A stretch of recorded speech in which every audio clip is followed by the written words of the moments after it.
Did you know Yavin 4's Great Temple looked so different in the demo? It was way bigger, having an upper floor with a briefing room and control center, plus a door leading outside where you could defend the temple with turrets. This was cut out of the final version, instead having a second floor that leads nowhere and a more compact control room, with the picture of the beta's map from the briefing area removed. Speaking of which, the beta's map layout looked very different to the final version, having multiple narrow roads leading to the same points of interest but in a more stretched out and isolated way, all of which were condensed into one uphill road with all bases much closer together in the final version. Although some areas did look better, it would have been a nightmare to walk the beta's entire length since there isn't any sprinting in the game. Yavin 4 also has some hidden details across all Battlefront titles. Although being based on the ancient Mayan city of Tikal, the Great Temple and other ruins were built by the Massassi race under the rule of a Sith Lord, which is why you have these seemingly holy sites scattered around the map that were probably used for Sith rituals, but later became a hideout for the rebels long after the city was abandoned and destroyed. The reboot shows the similarities between Tikal and the surrounding rainforest to Yavin 4 a lot better, even having some native species like the Woolamanda, which kinda resembles the traditional headway of the Mayans, as well as the whisper birds which spawn if you shoot the trees in the original.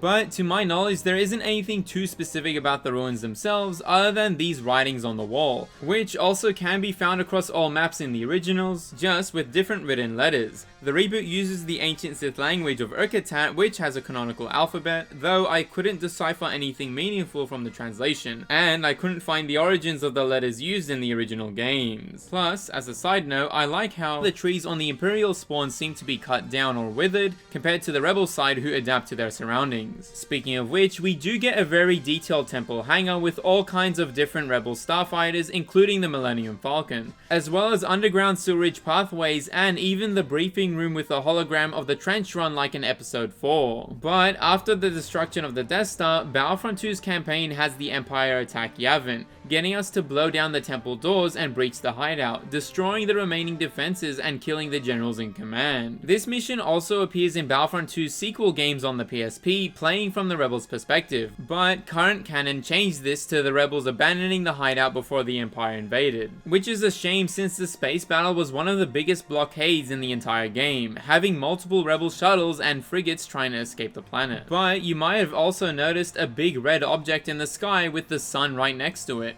That's actually the gas planet of Yavin, which has 4 different moons orbiting it as seen in different media. And although it does make an appearance in the Galactic Conquest overworld, it sadly can't be found in the space battle map. But at least Yavin has 2 maps in the original Battlefront. Yavin Arena is based off what was shown from the Anakin and Asajj Ventress fight in the Clone Wars micro-series, and even included Ventress as the playable hero for the map as DLC in the sequel, who uses chain lightsabers and laser shuriken. This was also the first map where we could play as Anakin on the light side, all of which is included in the Battlefront Classic Collection. Sadly though, the Yavin maps don't have too many glitches. Shout out to user Prognosis for sharing the hidden Bacta tank behind the Great Temple wall that still heals you if you stand close enough. You can also use the speeder bike to get to the top of the Great Temple, which is pretty cool, but the sequel Sky Barrier prevents you from doing so. You can also do this in the reboot as shown in Vader Gaming's video by using a few different methods on Galactic Assault, along with some general wall glitches like seen on other maps. But you probably didn't notice that the loading screen for Yavin 4 is actually a sky view map of Sao Paulo. The reticle even zooms into what's clearly the main city area, which isn't the first time Battlefront used real world maps to reference planets. Find out more in this video here.